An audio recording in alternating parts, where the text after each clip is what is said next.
de tous les Maliens, soucieux du devenir. Elle mobilise l'énergie de nos voisins et de nos partenaires techniques et financiers.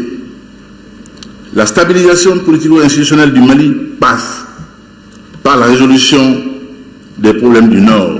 Depuis sa mise en place, le gouvernement a pris plusieurs mesures visant à renforcer la confiance entre les Maliens et faciliter les dialogues inter- et intercommunautaires. Dans son discours d'ouverture, le chef de l'État a une fois de plus tendu une main amicale aux groupes armés dans le cadre du retour définitif de la paix. Ensemble, tous unis, comme les 5 doigts de la main, nous devons emprunter le chemin de la renaissance. Cela ne s'est jamais fait nulle part sans sacrifice de tous ordres et nous ne ferons pas exception. À ceux qui ont pris les armes, je tends encore une fois la main afin qu'ils s'inscrivent dans une dynamique de paix et de réconciliation. Travaillons à faire en sorte de bannir les armes pour toujours de notre commerce social. Le dialogue est supérieur au fracas des armes, car il fait appel à l'intelligence et au courage de l'homme.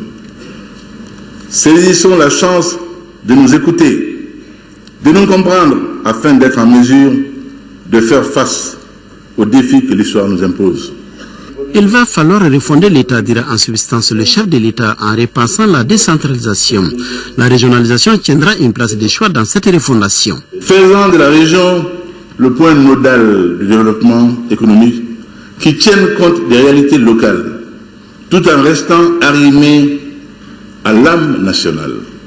La régionalisation favorisera l'harmonie dans la cité. Elle permettra de mieux prendre en charge l'aspiration fondamentale des citoyens à un mieux-être collectif, valorisant les cultures du terroir. Elle renforcera la solidarité entre les habitants d'une même région et entre celle-ci et la collectivité nationale.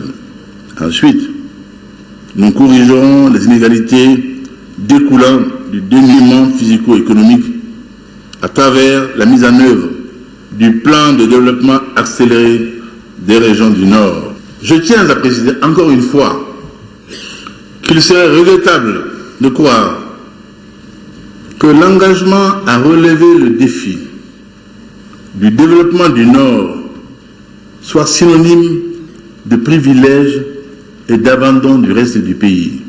Sûrement pas. Tout le monde sera l'objet de notre soin le plus résolu.